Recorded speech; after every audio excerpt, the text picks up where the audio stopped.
Bismillahirrahmanirrahim. Assalamualaikum warahmatullahi wabarakatuh.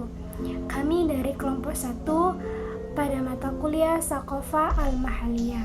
Di sini kami akan mempresentasikan materi tentang pengertian apresiasi, Melayu, bahasa, sastra, dan sejarah. Baiklah, untuk mempersingkat waktu, perkenalkan nama saya Musdalifah. Saya sebagai moderator sekaligus sebagai pemateri pertama. Kemudian anggota saya yaitu Cita Arlini sebagai pemateri kedua. Dan yang terakhir yaitu Aulia Sapitri sebagai pemateri ketiga. Apresiasi adalah proses pemahaman, penilaian, dan penghargaan terhadap suatu karya, termasuk di dalamnya karya sastra, musik, seni visual, dan karya sastra lainnya. Dalam konteks sastra, apresiasi melibatkan kemampuan untuk memahami dan merasakan keindahan, makna, nilai-nilai yang terkandung di dalam suatu karya.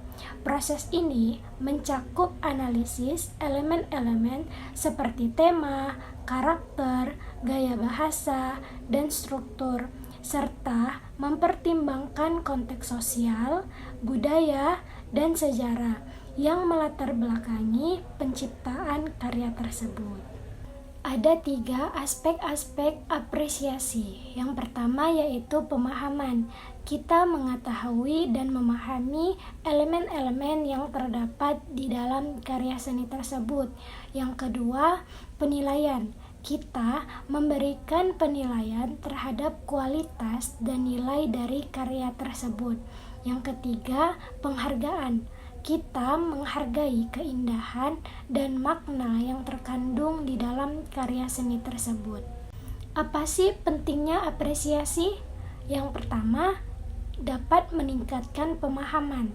Apresiasi membantu individu untuk lebih memahami konteks dan makna di balik karya seni. Yang kedua, menghargai keberagaman.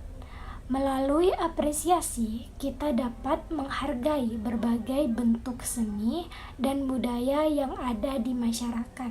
Yang ketiga, mendorong kreativitas kita. Apresiasi terhadap karya seni dapat menginspirasi individu untuk menciptakan karya-karya baru.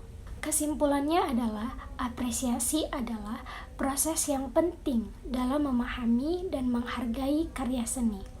Melalui apresiasi, kita tidak hanya menikmati keindahan karya tersebut, melainkan kita juga dapat mendapatkan wawasan yang lebih dalam tentang nilai-nilai dan pengalaman manusia yang diungkapkan melalui karya seni tersebut.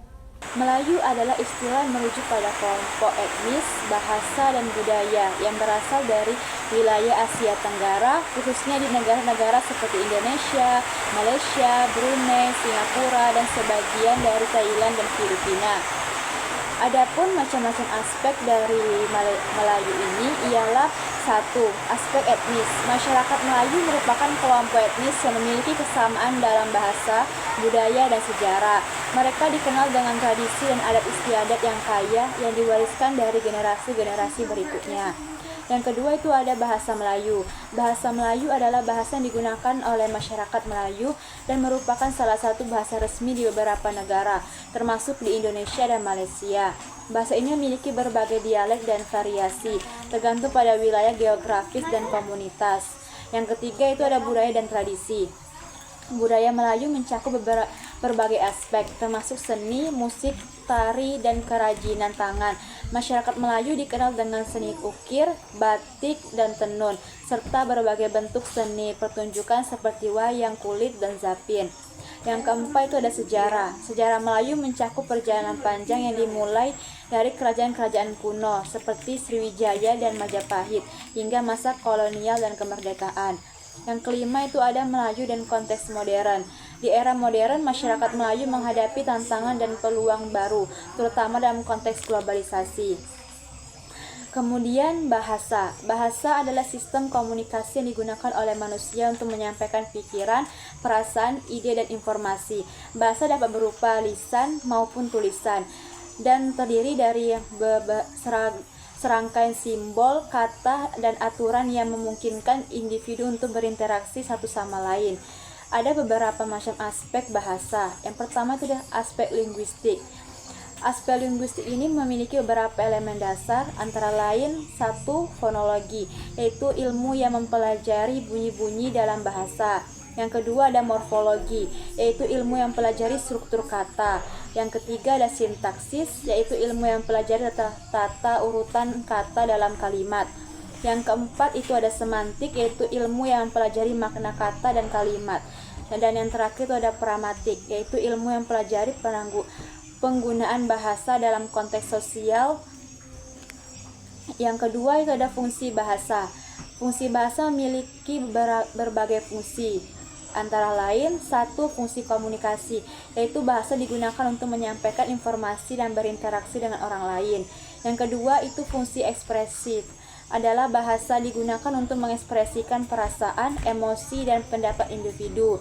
Yang ketiga ada fungsi sosial, yaitu bahasa berfungsi sebagai alat untuk membangun hubungan sosial dan identitas kelompok.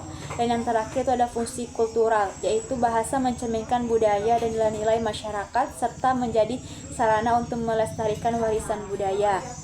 Yang ketiga itu ada bahasa lisan dan tertulis. Bahasa lisan merupakan bentuk komunikasi yang menggunakan suara dan ucapan secara langsung. Sedangkan bahasa tertulis merupakan bentuk komunikasi yang menggunakan simbol-simbol tulisan. Yang keempat itu ada bahasa identitas. Bahasa juga berperan penting dalam membentuk identitas individu dan kelompok.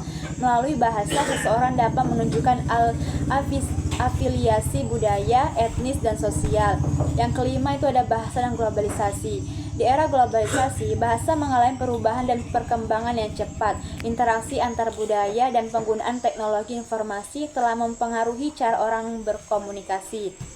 Pengertian sastra. Sastra adalah bentuk seni yang menggunakan bahasa sebagai medium untuk mengekspresikan ide, perasaan, dan pengalaman manusia.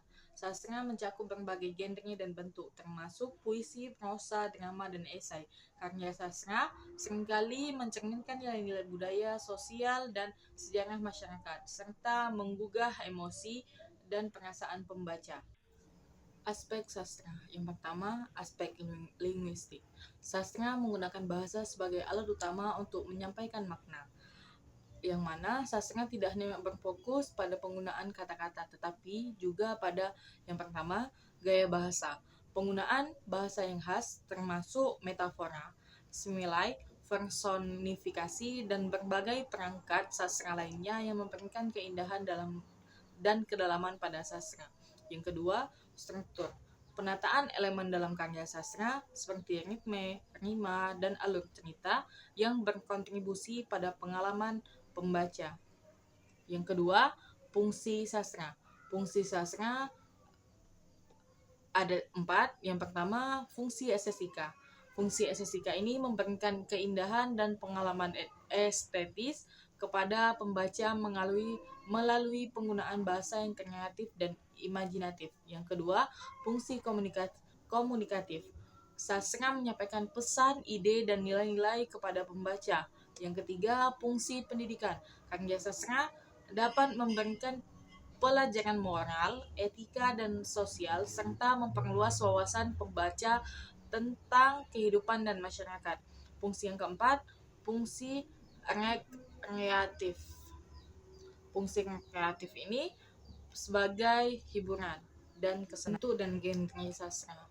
Sastra dapat dibagi menjadi berbagai bentuk dan genre, antara lain puisi, prosa, drama, dan esai. Sastra dan budaya. Karya sastra tidak dapat dipisahkan dari konteks budaya dan sejarah di mana ia muncul. Karya sastra seringkali mencerminkan nilai-nilai budaya dan sejarah masyarakat tadi. Sastra dan identitas. Sastra juga berperan dalam membentuk identitas individu dan kelompok. Sastra dalam era modern. Di era modern, sastra menghadapi tantangan dan peluang baru, terutama pada perkembangan teknologi dan media digital. Penulis kini memiliki akses yang lebih luas untuk menyebarkan karya mereka, sementara pembaca dapat menikmati sastra dalam berbagai format, termasuk e-book dan media sosial. Namun, tantangan pelestarian nilai-nilai sastra dan keberagaman sastra dalam dunia semakin homogen juga menjadi perhatian. Sejarah. Sejarah adalah studi tentang peristiwa masa lalu yang melibatkan manusia dan masyarakat. Sejarah mencakup analisis, interpretasi, dan pemahaman terhadap fakta-fakta, peristiwa, dan perkembangan yang telah terjadi, serta dampaknya terhadap kehidupan manusia. Aspek-aspek sejarah. Yang pertama, aspek definisi. Pada aspek definisi ini ada 3, yang meliputi aspek kronologi. Sejarah mencatat urusan peristiwa yang terjadi dalam waktu tertentu, yang mencakup penentuan tanggal, tempat, dan tokoh yang terlibat dalam peristiwa tersebut. Aspek yang kedua ialah aspek analisis. Sejarah tidak hanya mencatat peristiwa itu kapan terjadi, tapi juga menganalisis sebab akibat terjadinya peristiwa tersebut. Ia melibatkan pemahaman tentang faktor-faktor yang mempengaruhi peristiwa tersebut. Aspek yang ketiga ialah interpretasi. Sejarah seringkali diinterpretasikan dari berbagai sudut pandang. Sejarawan dapat memiliki pandangan yang berbeda terhadap peristiwa yang sama, tergantung pada latar belakang, nilai-nilai, dan perspektif mereka. Fungsi sejarah. Fungsi sejarah ini memiliki beberapa fungsi yang penting, antara lain, pada pendidikan, sejarah memberikan pelajaran tentang pengalaman masa lalu, membantu individu dan masyarakat belajar dari kesalahan dan keberhasilan. Fungsi yang kedua, fungsi identitas. Sejarah membentuk identitas suatu bangsa atau kelompok. Memahami sejarah membantu individu merasa terhubung dengan warisan budaya dan tradisi mereka. Fungsi yang ketiga adalah fungsi sosial. Sejarah memberikan konteks untuk memahami isu-isu sosial dan politik yang ada pada saat ini. Dengan mengetahui latar belakang sejarah, kita dapat lebih memahami dinamika yang terjadi dalam masyarakat. Fungsi yang keempat adalah fungsi peringatan. Sejarah seringkali berfungsi sebagai pengingat akan peristiwa-peristiwa penting, baik yang positif maupun yang negatif, yang dapat memengaruhi masa depan. Metode penelitian bahasa. Sumbernya bisa dari sumber primer seperti dokumen, artefak, dan bukti langsung dari masa lalu seperti surat, foto, maupun catatan resmi. Metode selanjutnya berasal dari sumber sekunder, yaitu analisis dan interpretasi yang dilakukan oleh sejarawan atau peneliti lain berdasarkan sumber primer tersebut. Metode selanjutnya ialah berasal dari kritik sumber, proses mengevaluasi keaslian dan kredibilitas sumber-sumber yang digunakan dalam penelitian sejarah. Sejarah dan budaya. Sejarah tidak dapat dipisahkan dari budaya. Karya seni, sastra, dan tradisi yang ada pada suatu masyarakat sering mencerminkan pengalaman sejarah mereka. Sejarah budaya membantu kita memahami bagaimana nilai-nilai dan norma-norma berkembang seiring waktu. Sejarah dan konteks global. Sejarah juga dapat dipelajari dalam konteks global, di mana peristiwa di satu wilayah dapat mempengaruhi wilayah lain. Misalnya, kolonialisme, perang dunia, dan pergerakan sosial seringkali memiliki dampak yang meluas dan saling terkait di berbagai belahan dunia. Sejarah dan perubahan. Sejarah mencerminkan perubahan yang terjadi dalam masyarakat. Proses perubahan ini dapat bersifat gradual atau revolusioner dan seringkali melibatkan konflik, inovasi, dan adaptasi. Memahami sejarah membantu kita memahami pola-pola perubahan dan perkembangan dalam masyarakat. Kesimpulan, apresiasi merujuk kepada sikap penghargaan dan pemahaman terhadap nilai dan keindahan sebuah karya seni, termasuk di dalamnya sastra. Dalam konteks Melayu, apresiasi terhadap sastra Melayu sangat penting untuk menjaga dan melestarikan warisan budaya, serta bahasa yang akan nilai-nilai historis. Bahasa sebagai alat komunikasi utama memiliki peran penting dalam sastra karena ia menjadi sarana untuk mengekspresikan gagasan, cerita, dan tradisi budaya. Sastra Melayu yang mencakup karya sastra Melayu yang mencakup karya-karya lisan dan tulisan menyimpan sejarah panjang perkembangan masyarakat Melayu yang mengandung pelajaran hidup, moral, dan identitas budaya. Sejarah perkembangan bahasa dan sastra Melayu tidak terlepas dari dinamika sosial, politik, dan budaya yang membentuk masyarakat Melayu hingga saat ini.